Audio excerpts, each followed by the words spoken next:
Sie krabbeln, sind flink, können sehr groß, dick oder dünn sein. Alleine der Gedanken an die Spinnen versetzt manche Menschen in Panik. Angst vor Spinnen ist für viele täglich Realität. Umfragen und Forschungen zufolge haben die meisten Menschen Angst vor Spinnen.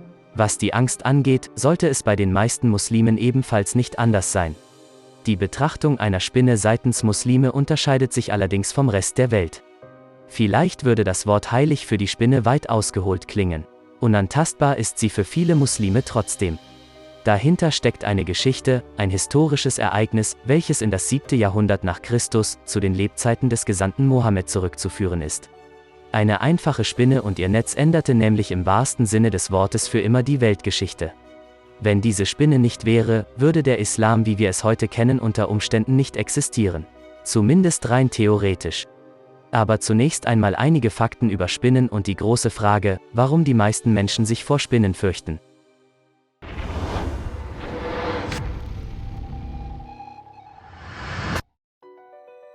Die Forschung legt nahe, dass ein Mensch nie mehr als 3 Meter von einer Spinne entfernt ist. Denn die meiste Zeit verstecken sich die Spinnen in einer Spalte oder Ritze. Sie existieren in allen verschiedenen Formen und Größen. Derzeit sind etwa 30.000 verschiedene Spinnenarten bekannt. Wissenschaftler glauben aber, dass es noch viel mehr zu entdecken gibt. Selbstverständlich gibt es Spinnen, die beißen können. Ihr Gift kann dabei riskante Komplikationen für die menschliche Gesundheit verursachen. Die Mehrheit der Spinnen wird jedoch keinen Menschen beißen. Und wenn sie es tun, ist ihr Gift oftmals nicht stark genug, um Schaden anzurichten. Äußerst interessant ist aber auch die Stärke der Spinnenseide. Die Seide in einem Spinnennetz ist nämlich 5-mal stärker als eine Stahlseide gleicher Dicke. Es wird daher angenommen, dass ein Spinnennetz, wenn die Strähnen so dick wie ein Bleistift sein würden, sogar ein Flugzeug während des Flugs stoppen könnte. Außerdem haben Spinnen, im Gegensatz zu uns Menschen, blaues Blut. Beim Menschen ist Sauerstoff nämlich an ein Molekül gebunden, welches Eisen enthält. Dies verleiht unserem Blut die rote Farbe. Bei Spinnen jedoch ist im Molekül, das an Sauerstoff gebunden ist, Kupfer enthalten. Dadurch ist ihr Blut blau. Die Angst vor Spinnen oder eine Spinnenphobie kann unterschiedlich stark ausgeprägt sein. Manche haben nur Angst vor großen Spinnen mit Haaren, andere kriegen beim Anblick von kleinen Spinnen Herzrasen. Dabei ist die Angst, zumindest in Deutschland, vollkommen unbegründet. Denn hierzulande lebt keine Art, die uns wirklich gefährlich werden könnte. Viele Wissenschaftler nehmen an, dass Kinder die Angst vor Spinnen erlernen. Diese Annahme ist allerdings problematisch. Denn jegliche Studien und Tests in diesem Gebiet wurden zum einen mit erwachsenen oder älteren Kindern durchgeführt. Und zum anderen zeigen Tests bei Kindern nicht, ob es direkt eine physiologische Angstreaktion gibt. Eine neue Studie mit 6 Monate alten Babys brachte aber mehr Licht ins Dunkle. Demnach sollen 6 Monate alten Babys Bilder von Spinnen gezeigt worden sein, woraufhin die Babys eine Stressreaktion vorwiesen. Und das schon mit 6 Monaten, einem Alter, in dem sie noch immobil sind und kaum Gelegenheit hatten zu lernen, dass diese Tiergruppe gefährlich sein kann. Dementsprechend geht man davon aus, dass die Angst vor Spinnen einen evolutionären Ursprung hat. Bei Menschen sollen offensichtlich von Geburt an Mechanismen im Gehirn verankert sein, durch die sie sehr schnell Objekte als Spinne oder Schlange identifizieren und darauf reagieren. Kommen wir nun zu der Frage, ob bzw. wie eine Spinne die Weltgeschichte ändern konnte. Wir schreiben das 7. Jahrhundert nach Christus. Als Prophet Mohammed den Islam in Mekka verkündete, passte dies den damaligen Götzenanbetern nicht. Sie weigerten sich, einen einzigen Gott anzubeten und wollten sich von den Götzen nicht abwenden. Die neuen Regeln des frischen Islam waren außerdem ein Störfaktor für die Kaufleute von Mekka und verhinderte sie an ihrer Arbeit. Sie profitierten nämlich von den Pilgern, die die Götzen jedes Jahr zu der Pilgerzeit besuchten. Die Pilger waren nämlich eine gute Einnahmequelle für die Kaufleute von Mekka. Schlussendlich beschlossen diese sich, alle Menschen, die dem Islam beigetreten und somit Muslime geworden waren, zu verfolgen und den Gesandten Mohammed sogar zu töten. Prophet Mohammed und seine Gefolgschaft beschloss sich daraufhin, die Stadt Mekka umgehend zu verlassen und nach Medina auszuwandern.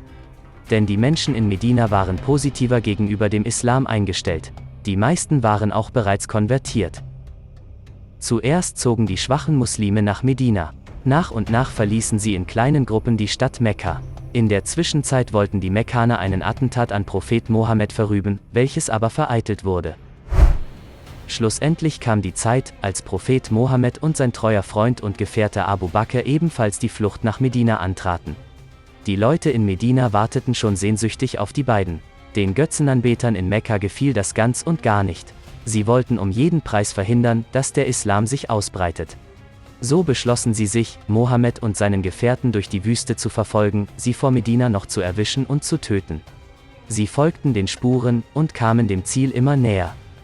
Als Prophet Mohammed und sein Gefährte ahnten, dass die Mekkaner nicht weit von ihnen sie verfolgten, versteckten sie sich in einer Höhle. Man kann sich vorstellen, wie beängstigend die Lage war. In einer Höhle ohne Fluchtweg und die Feinde so nah, dass man mittlerweile ihre Stimmen und Schritte hören konnte.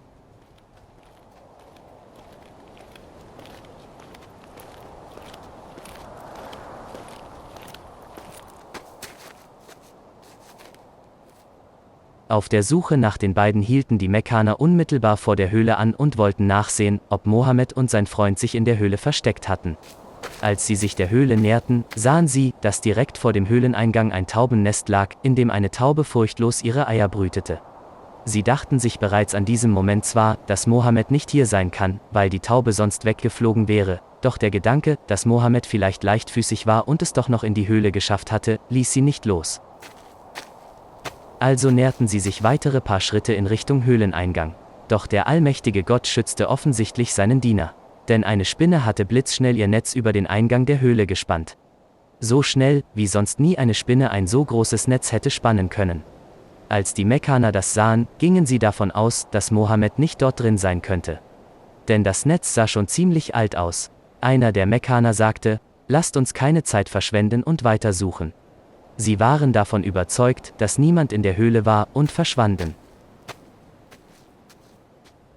So schützte der allmächtige Gott seinen Gesandten Mohammed sowie den Gefährten, mit einer ganz besonderen Armee, die aus einer Taube und einer Spinne und ihrem Netz bestand.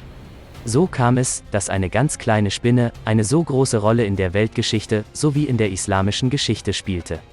Deswegen sehen Muslime es als eine moralische Verpflichtung, allen Spinnen dankbar dafür zu sein. Insgesamt blieb der Prophet und sein Gefährte etwa 3 Tage in dieser Höhle und machten sich dann weiter auf den Weg nach Medina, wo er die erste muslimische Gemeinde aufbaute. Mohammeds Eintreffen in Medina markiert einen entscheidenden Wendepunkt in seinem Leben und in der Geschichte des Islam. Denn ab diesem Zeitpunkt an kann man vom ersten muslimischen Gemeinwesen sprechen, welches sich aus zum Islam konvertierten Einheimischen aus Medina und aus ausgewanderten muslimischen Mekkaner zusammensetzte. Außerdem wird diese Reise bzw. Auswanderung als Beginn der islamischen Zeitrechnung gewertet. Der islamische Kalender fängt nämlich mit der Auswanderung aus Mekka an. Die Auswanderung nach Medina fiel Mohammed aber nicht leicht. Als er Mekkas Grenzen überschritten hatte, soll er sich nochmals umgedreht und gesagt haben, auf Gottes Erde bist du mir und dem allmächtigen Gott der liebste Platz. Hätte mein Volk mich nicht vertrieben, hätte ich dich niemals verlassen.